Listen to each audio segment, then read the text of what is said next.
ગુજરાત રાજ્યમાં ઉત્તર પૂર્વના પવન ફૂંકાતા સિઝનનું સૌથી ઓછું તાપમાન નોંધાયું। 24 કલાકમાં તાપમાન યથાવત રહેતા ઠંડીનો માહોલ રહેશે। 24 કલાક બાદ તાપમાન 2 થી 3 ડિગ્રી વધી જશે। આ સિઝનનું સૌથી ઓછું લઘુત્તમ તાપમાન કચ્છના નલિયામાં 3.4 ડિગ્રી સેલ્સિયસ નોંધાયું છે।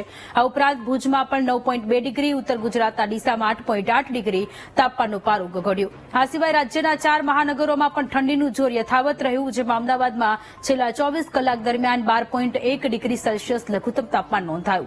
વડોદરામાં 11.4 ડિગ્રી સેલ્સિયસ, રાજકોટમાં સિઝનનું સૌથી ઓછું 7.3 ડિગ્રી સેલ્સિયસ, સુરતમાં 15.5 ડિગ્રી સેલ્સિયસ લઘુત્તમ તાપમાન નોંધાયું।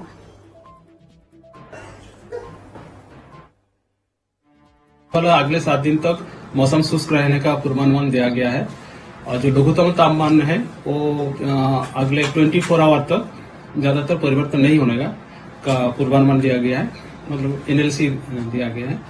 और लेकिन उसके आगे आने वाले दिन में 2 से 3 डिग्री सेंटीग्रेड टेम्परेचर में बढ़ने का पूर्वानुमान दिया गया है। अभी जो पवन का दिशा है उत्तर पूर्व से पूर्व है और जो हमारा अहमदाबाद का जो तापमान आज रिकॉर्ड हुआ है वो 12.1 डिग्री सेंटीग्रेड और गुजरात रीजन में सबसे लघुत्तम तापमान जो कम रिकॉर्ड हुआ है वो है नलिया में 3.4 डिग्री सेंटीग्रेड।